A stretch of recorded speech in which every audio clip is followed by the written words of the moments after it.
আজকে আমরা সাইয়েদনা ওমরে ফারুকের বায়োগ্রাফি সম্পর্কে জানব। ওমরে ফারুক রাদিয়াল্লাহু তাআলা আনহু, the super hero of this উম্মাহ। এই উম্মার সুপার হিরো তিনি, ঠিক কি না? ওনার মুখের আগে লাঠি চলতো বেশি। সুবহানাল্লাহ পড়বেন না? মাঝে মাঝে লাঠি চালানোরও দরকার আছে না নাই? সাইয়েদনা ওমরে ফারুক আমাদের জন্য অনুপ্রেরণা। Is the real super hero of Muslim উম্মাহ। তিনি এই উম্মার রিয়েল সুপার হিরো।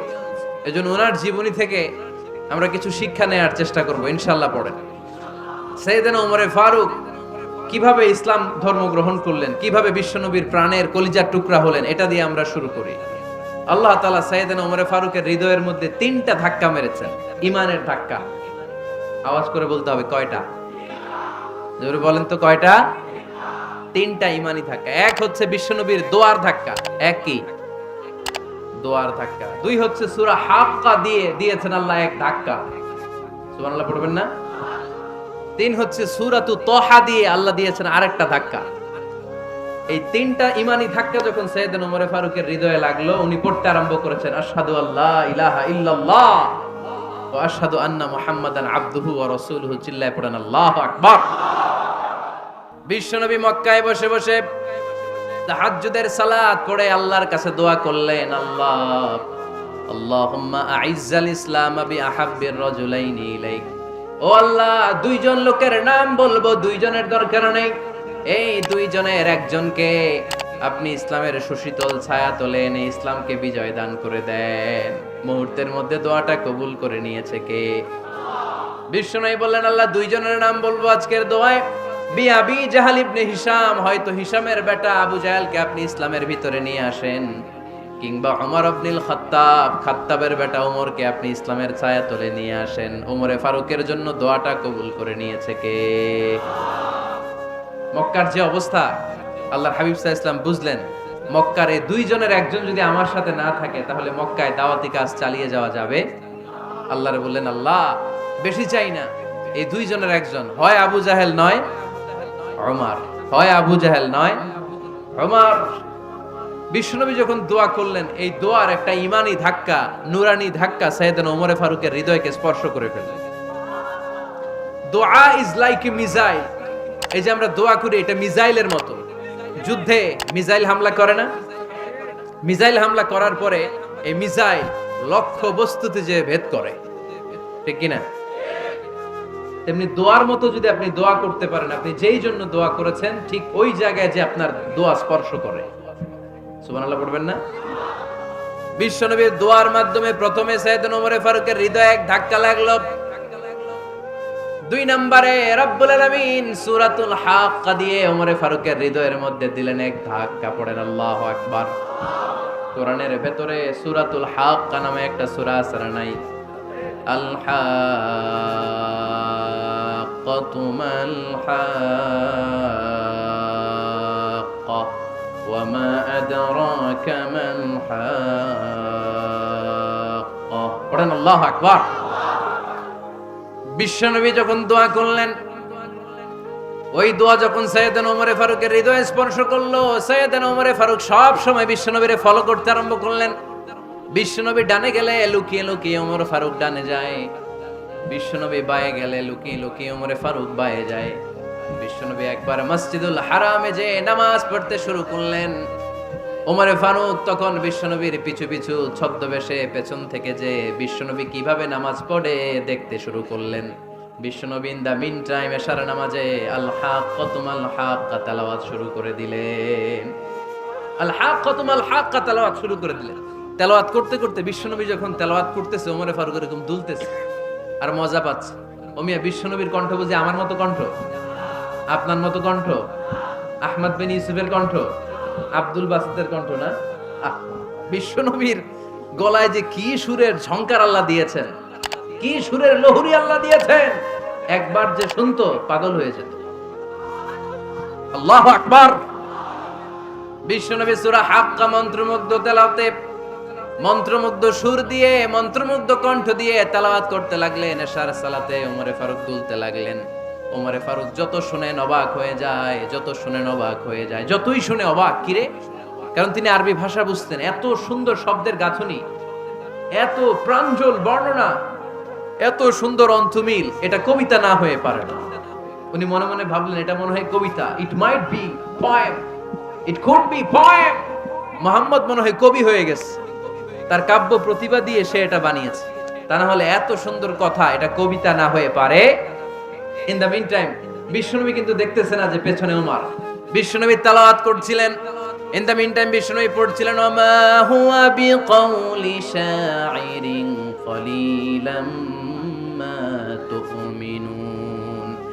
এর অর্থ হলো এটা কোনো কবির কথা নয়, খুব অল্প সংখ্যক লোকই তোমরা ঈমান আনো। সুবহানাল্লাহ পড়ে।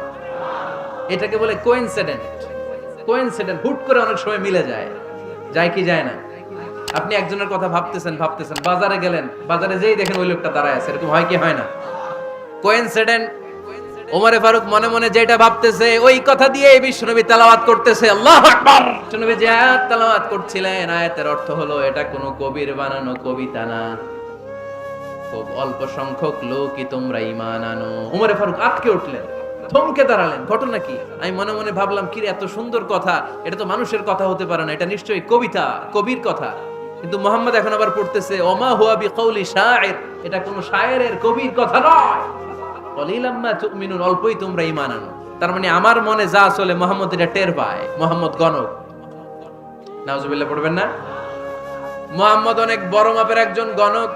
মানুষের হৃদয়ে কি চলে, মনে মনে কি ভাবে, মুহাম্মদ না দেখেও বলে দিতে পারে। ইন দা মিন টাইম বিশ্বনবী পরের আয়াতে পড়লেন ওয়ালা বিকাউলি কাহিনিন কলিলাম মা তাযাক্কারুন। এই আয়াতের অর্থ হলো এটা কোনো গণকের বানানো গণনা নয়, খুব অল্প সংখ্যক লোকই তোমরা উপদেশ হিসেবে এটাকে মানো।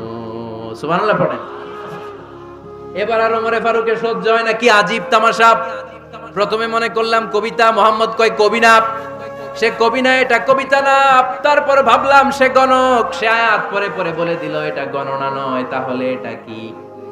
এটা কি কবিতাও না, গণনাও না, তাহলে এটা কি? বিশ্বনবী তখন বললেন তানজিলুম মির রাব্বিল আলামিন। সুবহানাল্লাহ পড়েন। পরের আয়াত ছিল তানজিলুম মির রাব্বিল আলামিন। এটা দুনিয়ার কোনো কবির বানানো কবিতা না, এটা কোনো গণকের গণনা না, এটা কোনো সাহিত্যিকের বানানো সাহিত্য নয়, এটা মহাবিশ্বের পরিচালক রব্বুল আলামিনের কাছ থেকে পাঠানো কিতাব কোরআন। সূরা হাক্কার ধাক্কায় ওমরে ফারুক কাইত। প্রথমে ধাক্কাটা লাগলো যে দোয়া। বিশ্বনবী তাহাজ্জুদে কেঁদে দোয়া করলেন, আল্লাহ হয় আবু জাহেল রে দিবা নাইলে ওমর রে দিবা। ওই দোয়া ওমরে ফারুকের হৃদয়ে ছোঁয়া লেগেছে। এরপরে হাক্কা, সূরাতুল হাক্কা দিয়ে দিলে এক ধাক্কা। এই ধাক্কা খেয়ে উথাল পাথাল হৃদয়ের মধ্যে, হায় রে এ কি বাণী, এ কেমন কথা, কে মুহাম্মদ? তারপরও শয়তানের ওয়াসওয়াসা আছে না নাই? আল্লাহ বলে যতই ওয়াসওয়াসা ওমরকে দেয়া হোক, আমি ওমরে ফারুককে এই মুসলিম উম্মতের সেনাপতি বানিয়ে ছাড়বো, আমি সেনাপতি বানাবো। এবার 3 নাম্বার ডোজ। ডাক্তারের কাছে গেলে প্রথমে দেখবেন সিম্পল ডোজ দেয়, নরমাল ওষুধ, এটাতে কাজ না হলে ডোজ বাড়ায়, একেবারে কাজ না হলে অ্যান্টিবায়োটিক মারে, আছে না নাই? আল্লাহ প্রথমে দোয়ার ছোঁয়া লাগালেন, তারপর সূরা হাক্কা দিয়ে ধাক্কা মারলেন, এরপরে রব্বুল আলামিন বলেন এবার 3 নাম্বার ডোজ সূরা তহা দিয়ে আমি তোমার হৃদয়টারে উজালা বানায় দেব রে ওমর। শয়তান ওদিক দিয়ে ওয়াসওয়াসা, খেলা দুই দিক থেকে চলতেছে। আল্লাহ তাআলা হেদায়েতের রাস্তায় টানছে, শয়তান জাহান্নামের দিকে টানছে। ঘোষণা দেয়া হলো মক্কায়, মুহাম্মদের মাথা কেটে এনে দিলে এত এত স্বর্ণ মুদ্রা দেয়া হবে। ওমরে ফারুক রাজি হয়ে গেলেন, নাঙ্গা তলোয়ার নিয়ে বিশ্বনবীর মাথা কাটার জন্য ছুটলেন। নাউজুবিল্লাহ পড়বেন না? বনু জাহরা গোত্রের এক লোক বলে, আইনা ইয়া ওমর, কই যাও? মুহাম্মদের মাথা কাটতে যাই। আরে মুহাম্মদের মাথা কাটতে যাও? তোমার বোন ফাতিমা বিনতে খাত্তাব আর তোমার বোন জামাই সাঈদ কদ সাবা, এরা তো ধর্ম ত্যাগ করে ফেলছে, এটা তো আমাদের ধর্ম ত্যাগ করে মুহাম্মদের ফলোয়ার হয়ে গেছে। আগে ওমর ঘর সামলাও, পরে মুহাম্মদের মাথা কাটতে যেও। ওমরে ফারুক অবাক হয়ে গেলেন, তলোয়ার নিয়ে বিশ্বনবীর দিকে না যেয়ে নিজের বাড়ির দিকে চলে গেলেন। বিশ্বনবীর আপন বোন ফাতিমা বিনতে খাত্তাব, বোন জামাই সাঈদ আর খাব্বাব রাদিয়াল্লাহু তাআলা আনহু, তিনজন মিলে সূরা তহা তেলাওয়াত করছিলেন। পড়েন সুবহানাল্লাহ। মক্কায় লুকিয়ে লুকিয়ে দাওয়াত হতো। খাব্বাব রাদিয়াল্লাহু তাআলা আনহু একটা চামড়ার ফলকের মধ্যে সূরা তহার কয়েকটা আয়াত এনে ওমরে ফারুকের বোন আর বোন জামাইকে শিক্ষা দিচ্ছে, ট্রেনিং দিচ্ছে। সুবহানাল্লাহ পড়েন। লুকিয়ে লুকিয়ে ওমরে ফারুক যখন ঘরে চলে আসলেন, এরা তটস্থ হয়ে গেল। সাইয়েদনা খাব্বাব বিছানার তলায় লুকিয়ে গেলেন। ওমরে ফারুক বললেন, দরজা খোলো। ফাতেমা বিনতে খাত্তাব দরজা খোলার পরে নির্মম ভাবে সাইয়েদনা ওমর রাদিয়াল্লাহু তাআলা আনহু বোনের গায়ে আঘাত শুরু করে দিল। বোন জামাইকে আহত করতে শুরু করলো আর বলতে শুরু করলো, তোরা পাগল হলি কেন? কি আছে ওই মুহাম্মাদের মধ্যে? কি জাদু নিয়ে এসেছে? সে যাই বলে লোকজন পাগল হয়ে যায়, সবাই তার উপর কালিমা পড়ে ঈমান এনে ফেলে। কি এমন জিনিস তোদের কাছে আছে যেটা দেখে মুহাম্মদকে তোরা ভালোবাসলি? কি আছে? কি পড়তেছিলি আমারে দেখা। ফাতেমা বলে, ইন্নাকা রিজসুন লা ইয়ামাসসুহু ইল্লাল মুতাহহারুন। ও আমার ভাই ওমর, তুমি নাপাক। তুমি কি? লা ইয়ামাসসুহু ইল্লাল মুতাহহারুন, পবিত্রতা অর্জন না করে এই কোরআন ধরা যায় না। সুবহানাল্লাহ পড়েন। ওমরে ফারুক গোসল করে আসলেন, কারণ ধাক্কা তো আগে কয়েকটা খাইছে। কথা বুঝেন নাই বোধহয়? প্রথমে দোয়ার ধাক্কা, পরে কোন সূরা দিয়ে ধাক্কা? হাক্কা দিয়ে ধাক্কা। 3 নম্বরে এখন আরেকটা ধাক্কা খাবে। গোসল করে আসলেন। ফাতেমা বিনতে খাত্তাব বললেন, গোসল যখন করে এসেছেন, এই নেন। ওমরে ফারুক এবার চামড়ার কাপড়ের মধ্যে সূরা তহার প্রথম আয়াতের দিকে নজর করলেন। নজর করেই কোরআনের প্রেমে পড়ে গেলেন। পড়েন সুবহানাল্লাহ। ওমরে ফারুক পড়তে আরম্ভ করলেন, তহা মা আনজালনা আলাইকাল কুরআনা লিতাশকা ইল্লা তাযকিরাতাল লিমান ইয়াখশা তানজিলাম মিম্মান খালাকাল আরদা ওয়াস সামাওয়াতিল উলা। সুবহানাল্লাহ পড়েন। উনি পড়তে আরম্ভ করলেন, তহা মা আনজালনা আলাইকাল কুরআনা লিতাশকা, এই কোরআনকে আমি তোমাদের হতভাগ্য জাতি হিসেবে দুনিয়ায় থাকার জন্য পাঠাই নাই। এটা রব্বুল আলামিনের পক্ষ থেকে এসেছে। যারা রবকে ভয় করে তাদের জন্য আছে উপদেশ। যিনি আকাশ বানিয়েছেন, জমিন বানিয়েছেন, ওই আল্লাহ তাআলা নিজেই এই কোরআন পাঠিয়েছে। আওয়াজ করে পড়তে হবে, আল্লাহু আকবার। উনি খুব ভালো আরবি জানতেন। সূরা তহা পড়ার পরে আর ধৈর্য ধারণ করতে পারে না। ওমরে ফারুক ছোট্ট বাচ্চার মতো কান্না শুরু করে দিলেন। আল্লাহু আকবার। সূরা তহাটা হাতে নিয়ে, তলোয়ারটা হাতে নিয়ে বিশ্বনবীর দিকে ছুটতে আরম্ভ করলেন। আইনা মুহাম্মদ, কোথায় মুহাম্মদ? তোমরা আমাকে মুহাম্মাদের কাছে নিয়ে চলো। বিশ্বনবী তখন সাফা পাহাড়ের পাদদেশে দারুল আরকাম ইবনে আলকামের ঘরে লুকিয়ে লুকিয়ে কোরআনের দাওয়াত দিতেন। ওমরে ফারুককে পাগলের মতো ছুটে আসতে দেখে বিশ্বনবীর চাচা হামজা ইবনে আব্দুল মুত্তালিব বলল, নবী আপনি পালান। ওই যে খাত্তাবের বেটা ওমর আপনাকে অপমান করার জন্য, আক্রমণ করার জন্য তেড়ে এসেছে। সাহাবীরা বললেন, নবী আপনি পালিয়ে যান, আমরা সামাল দেব। বিশ্বনবী বললেন, না আমি পালাবো না, বরং তোমরা সরে যাও। ওমর ইবনুল খাত্তাবকে আমার দরবার পর্যন্ত আসতে দাও।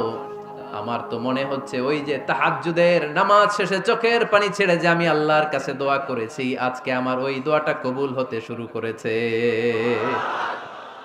আমার তো মনে হচ্ছে আমার দোয়া কবুল হবে, আসতে দাও। ওমর ফারুক এসে বললেন, আশহাদু আল্লা ইলাহা ইল্লাল্লাহ ওয়া আশহাদু আন্না মুহাম্মাদান আবদুহু ওয়া রাসূলুহু। আমি সাক্ষ্য দিলাম আল্লাহ ছাড়া কোনো ইলাহা নাই, নিশ্চয় আপনি আল্লাহর প্রেরিত বান্দা এবং রাসূল। পড়েন সুবহানাল্লাহ।